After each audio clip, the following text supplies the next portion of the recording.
जी अस्सलाम वालेकुम भाई। पाकिस्तान से, इंडिया से अगर आप बांग्लादेश से एंट्री कर रखे हैं तो अल्हम्दुलिल्लाह बहुत से भाइयों को एंट्री मिल रही है। अभी आप ये सोच रहे होंगे भाई ये कौन सी बात कर रहे हैं, तो एंट्री सऊदीया में या दुबई वगैरह में कोई बंदा आ रहा है तो उसको एंट्री मिलेगी, क्यों नहीं मिलेगी? बिल्कुल जी, आपका वीजा लीगल, आपके डॉक्यूमेंट्स लीगल है ना, आपको पाकिस्तान में कोई किसी किस्म का बंदा रोकेगा, ना इंडिया में रोकेगा, ना कोई टेंशन बनेगी। आप सऊदीया में भी आसानी आ सकते हैं, यहाँ पर भी आप इंटर हो जाएंगे, कोई किसी किस्म का मसला नहीं बनेगा। लेकिन इसमें है क्या, सुन लें मैं किन के मतलब बोल रहा हूँ। जो पहले सऊदीया में या दुबई वगैरह में कहीं भी रह के जा चुके हैं, देखिए इकामा एक्सपायर था, हरूब था, बदून कफील था,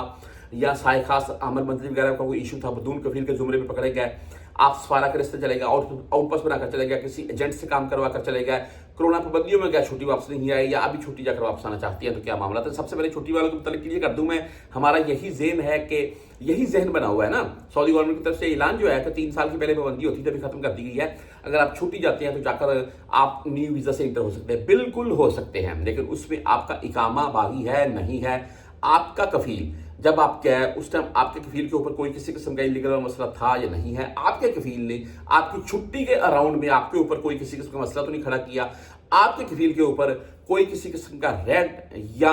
लो रेड वाला मामला तो नहीं है, अहमर वाला मामला तो नहीं है। इन सूरतों में अक्सर वीज़े पाकिस्तान से स्टैंप हो जाते हैं और यहाँ एयरपोर्ट के ऊपर जब बंदा आता है उस टाइम भाई मामला शो हो जाते हैं और उस बंदे को वो अलहदा करके बोलते हैं कि भाई आप इसी एयरलाइन से बराए मेहरबानी वापसी का सफ़र करें, और अगर आप किसी चीज़ में मतलूब हैं या शाहिया के तौर पर आपकी किस्तें वगैरह बागी हैं, तो आपका इलीगल वाला मामला हो तो आपको यहाँ एयरपोर्ट से ही, यहाँ सऊदी की बात कर रहा हूँ मैं, यहाँ एयरपोर्ट से ही गिरफ्तार करके जेल ले जाते हैं, और आप जब तक वो मामला क्लियर नहीं करते हैं फिर वो बोलते हैं यहीं पर रहे, उसके बाद सफ़र करें। तो इन चीज़ों का ख्याल रखें, आप सफ़र कर सकते हैं। अभी सुन लें, आपने अब पाकिस्तान से या इंडिया कहीं से भी आप आ रहे हैं तो भाई सबसे पहले मैं शॉर्ट वीडियो आपको ये बात समझाने लगा मैं, आपका सऊदीया में कोई भी भाई है, दोस्त है, कोई यार बेली है, ठीक है, उसको आप जवाजात या महकमा तनजीफ या मकतब अमल भेजें, किसी मकतब वाले के पास नहीं भेजना है, ये मेरी बात याद रखिएगा। एक चीज़ ये कैप है, मैं जाकर ये मैंने सूख हरम से बाई करता हूँ, मैं खुद करता हूँ,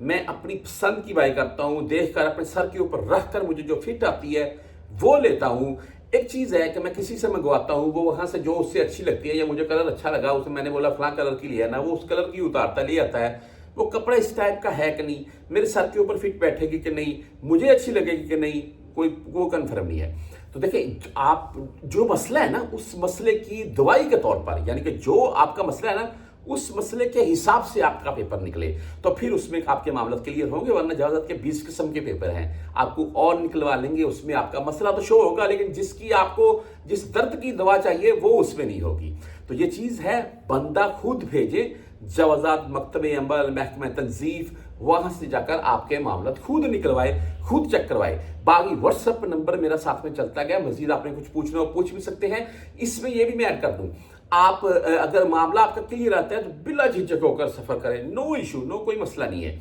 हाँ, अगर अल्लाह ना करे कोई किसी किस्म का मसला है तो उसमें यह चीज़ क्लियर हो जाती है। मिसाल के तौर पर वर्क वीज़ा, उम्रा visa, family visa, visit visa, कौन सा वीज़ा एंट्री है, कौन सा नहीं है, कौन सा बैन है, क्या मामला है, ये सारी डिटेल फिर आपको उस एजेंट से मिल जाएगी।